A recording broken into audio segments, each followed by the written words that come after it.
un devoir de solidarité et de partage. Je prie avec vous pour nos chers disparus et adresse mes souhaits ardents de prompt rétablissement aux malades parmi nous.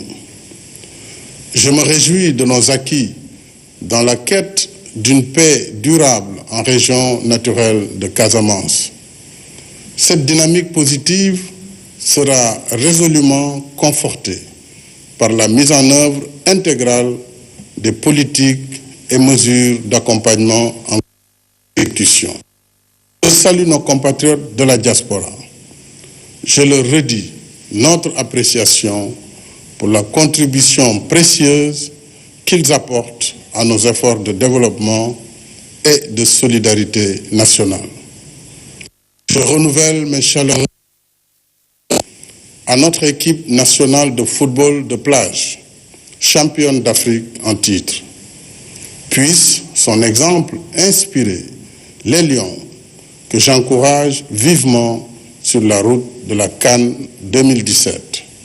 Mes chers compatriotes, l'année 2016 s'achève dans une conjoncture mondiale difficile. Les stagnent, sont en récession. Malgré tout, notre pays continue d'améliorer ses performances économiques. Nos agrégats macroéconomiques sont maîtrisés. L'inflation est maintenue à un niveau faible de moins d'1% et nos relations avec nos partenaires demeurent solides et confiantes. Et avec 6,6%, le taux de croissance du PIB de notre pays reste parmi les plus élevés d'Afrique. Le plan Sénégal émergent, PSE, qui termine sa deuxième année de mise en œuvre, se poursuit sans relâche. À ce titre, j'ai inauguré des projets d'infrastructures majeurs, notamment l'autoroute Diamniadio-Aïbédé-Sindia, l'échangeur de l'émergence, la troisième section de la voie de dégagement nord et la route des Grandes Niayes, Rufisque, Bayard, Noto, Diogo, Lompoul. D'autres projets seront lancés prochainement, dont les routes Sédhiou-Marsassoum, Kédougou-Salémata, Dabo-Médina Yoro Foulah, Bambey-Baba Garage et la dorsale de l'île à Morphil. À ces chantiers s'ajoute la construction du pont de Foundiougne et la réhabilitation des routes nationales numéro 1, Tambacounda-Bakel, numéro 2, Ndioum, Wurosogi, Kanel, Bakel et numéro 7, Dialakoto, Mako. De plus, j'ai lancé ce 14 décembre le projet de train express régional, TER. C'est le plus grand projet du Sénégal indépendant. Près de 10 000 personnes travailleront sur le chantier. Au total, 15 trains d'une capacité de transport de 115 000 passagers par jour desserviront la ligne en raison d'un départ toutes les 15 minutes. En utilisant les technologies les plus avancées, le TER, qui sera mis en service en janvier 2019, va révolutionner le système de transport public de masse de notre pays en alliant le confort, la sécurité et la ponctualité. Nous poursuivons en même temps l'amélioration du transport routier avec la mise en place prochaine par Dakar Demdik de lignes devant desservir Tivaouane, Mbour, Touba, Saint-Louis, Podor, Matam, Fatick, Kaolack, Tambacounda, Ziguinchor et Kolda à partir de Dakar. Mais je suis au regret de constater avec vous le nombre trop élevé d'accidents mortels sur nos routes par la négligence des uns et l'imprudence des autres. Nous ne pouvons pas nous résigner à cette fatalité. C'est pourquoi j'ai donné des instructions fermes pour un contrôle technique plus rigoureux des véhicules et une veille stricte sur le respect du code de la route. Dans le secteur de l'énergie, autre pilier du PSE, nos efforts de redressement portent leurs fruits. Grâce aux mesures vigoureuses d'assainissement dans la gestion, la Sénélec, accusée des pertes cumulées de plusieurs milliards, affiche un exercice bénéficiaire pour la 3e fois consécutive depuis 2014.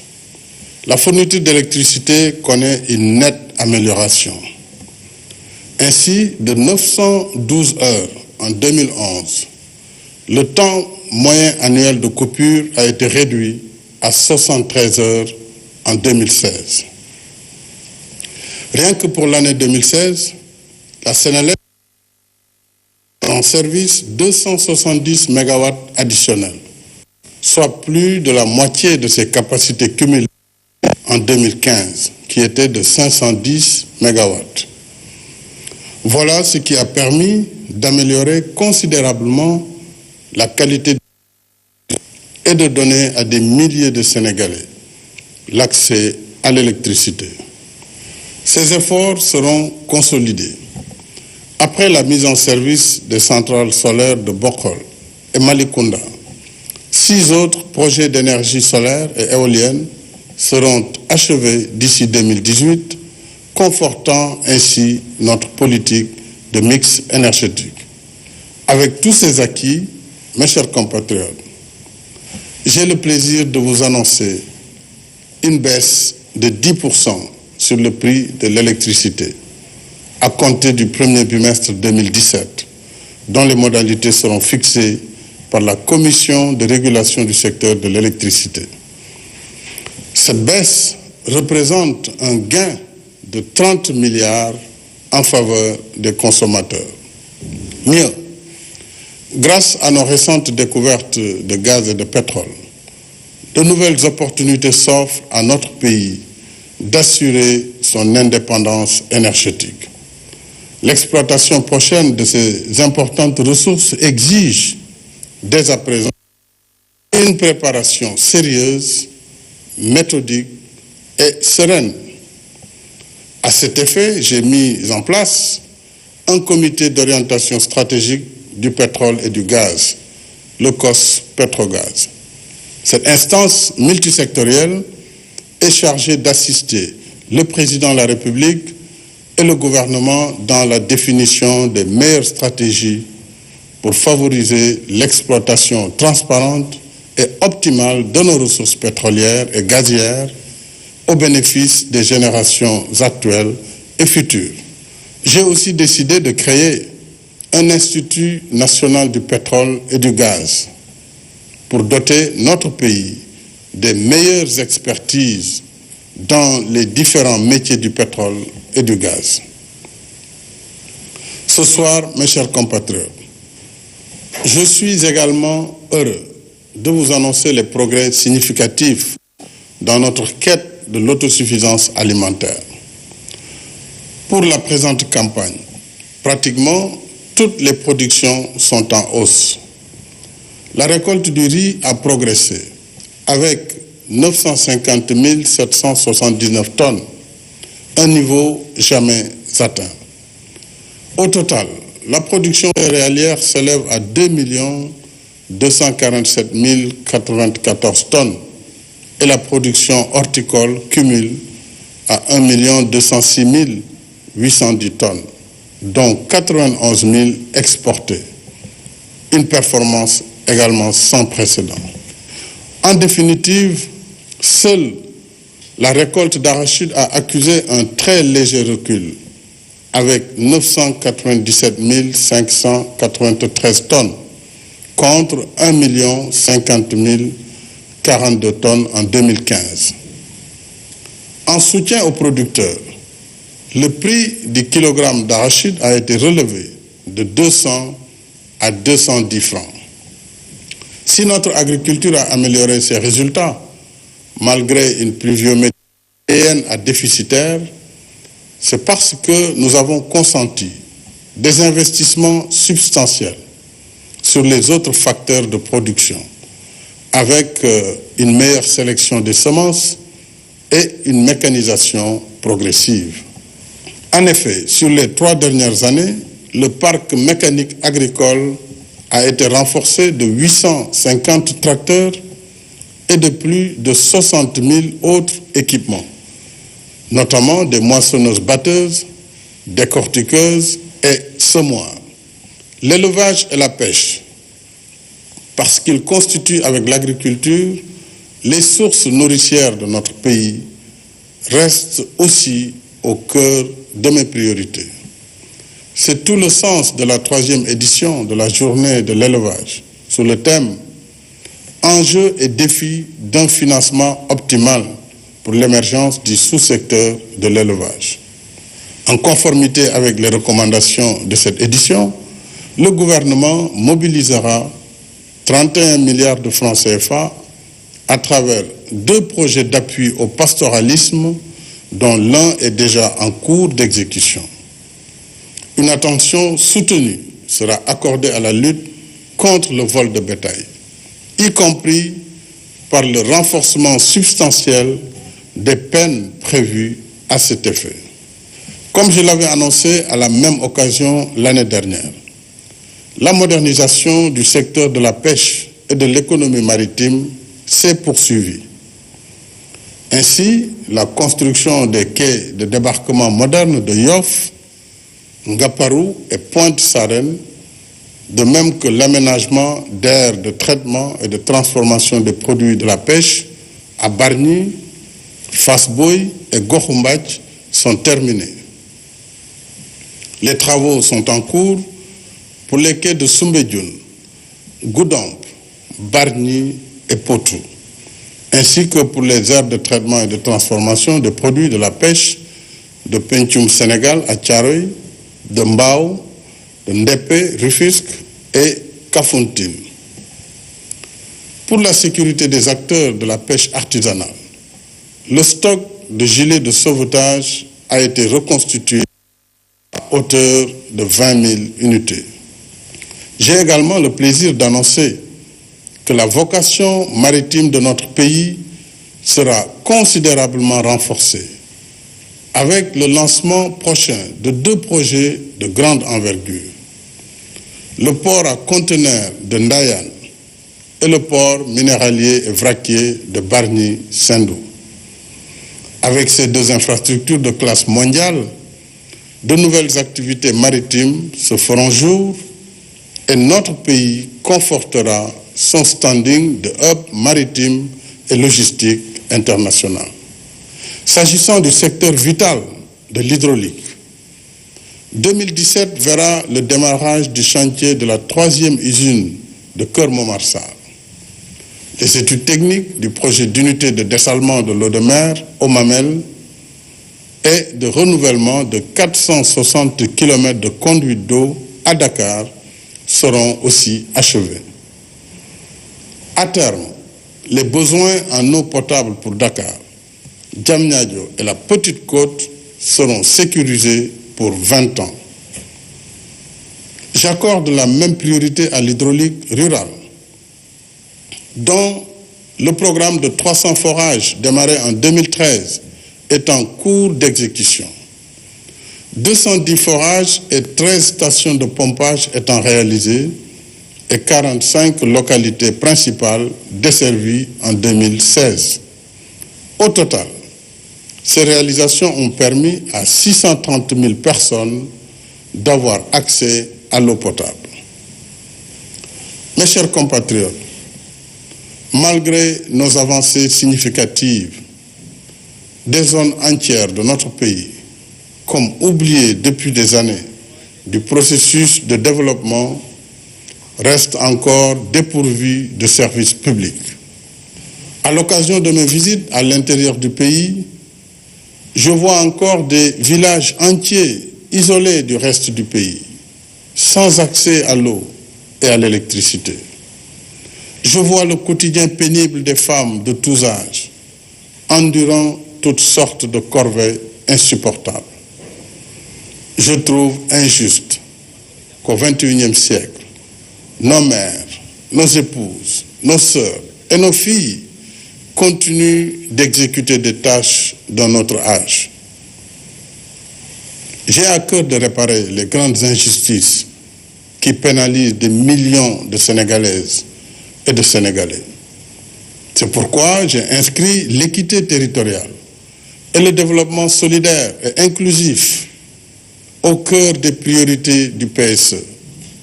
Parce que je veux un Sénégal de tous et un Sénégal pour tous. Et c'est justement la finalité du programme d'urgence de développement communautaire, PUDC, que j'ai lancé en juillet 2014, avec 4 composantes: eau, électricité, pistes de désenclavement et équipements pour alléger la pénibilité des travaux des femmes. Après 2 années de mise en œuvre, les résultats du PUDC sont plus que satisfaisants. Des centaines de villages ont été sortis de l'obscurité et du désenclavement et ont pu avoir accès à l'eau et aux équipements pour l'allègement des travaux des femmes, à l'image de Bambandinka, de Tessékéré, de Lumbol Samba Abdoul, de Yamoussa et de Goundiaï, entre autres localités ayant bénéficié du PUDC. Sur le volet hydraulique du PUDC, nous avons acquis un financement additionnel de 60 milliards de francs CFA pour démarrer, dès le premier trimestre de 2017, des travaux de construction et de réhabilitation de 251 forages. Un nouveau lot de 1000 moulins et 1000 décortiqueuses sera également disponible pour une distribution immédiate.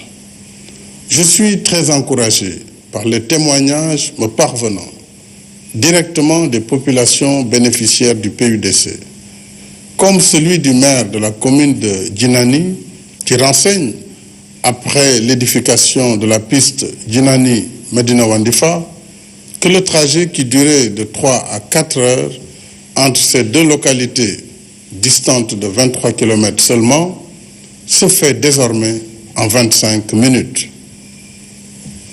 Le même écho nous est venu du maire de la commune de Dindéfelo, qui, suite à l'installation du forage de Yamoussa, a eu raison de dire que le PUDC est un programme de justice sociale qui met les Sénégalais sur un pied d'égalité.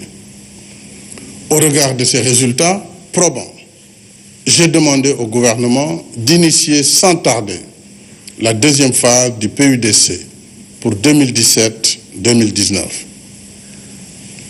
En même temps, nous poursuivrons la modernisation des cités religieuses, ainsi que la mise en œuvre du programme d'urgence pour la modernisation des axes frontaliers Puman et du programme de modernisation des villes du Sénégal, Promoville, déjà en cours à Dakar, Kaolack, Diourbel et Gossas. Mes chers compatriotes, l'école et l'université continuent de retenir toute mon attention. Dans un monde où le savoir et le savoir-faire déterminent le progrès des nations, j'estime en effet qu'aucun investissement n'est de trop pour l'éducation et la formation. Ainsi, pour l'année 2016, 9 547 professeurs et maîtres contractuels ont été mis en solde et plus de 21 milliards payés à titre de rappel au corps enseignant, toutes catégories confondues. Nous avons investi plus de 89 milliards pour l'extension de la carte scolaire, les équipements et l'amélioration des conditions de travail en milieu scolaire.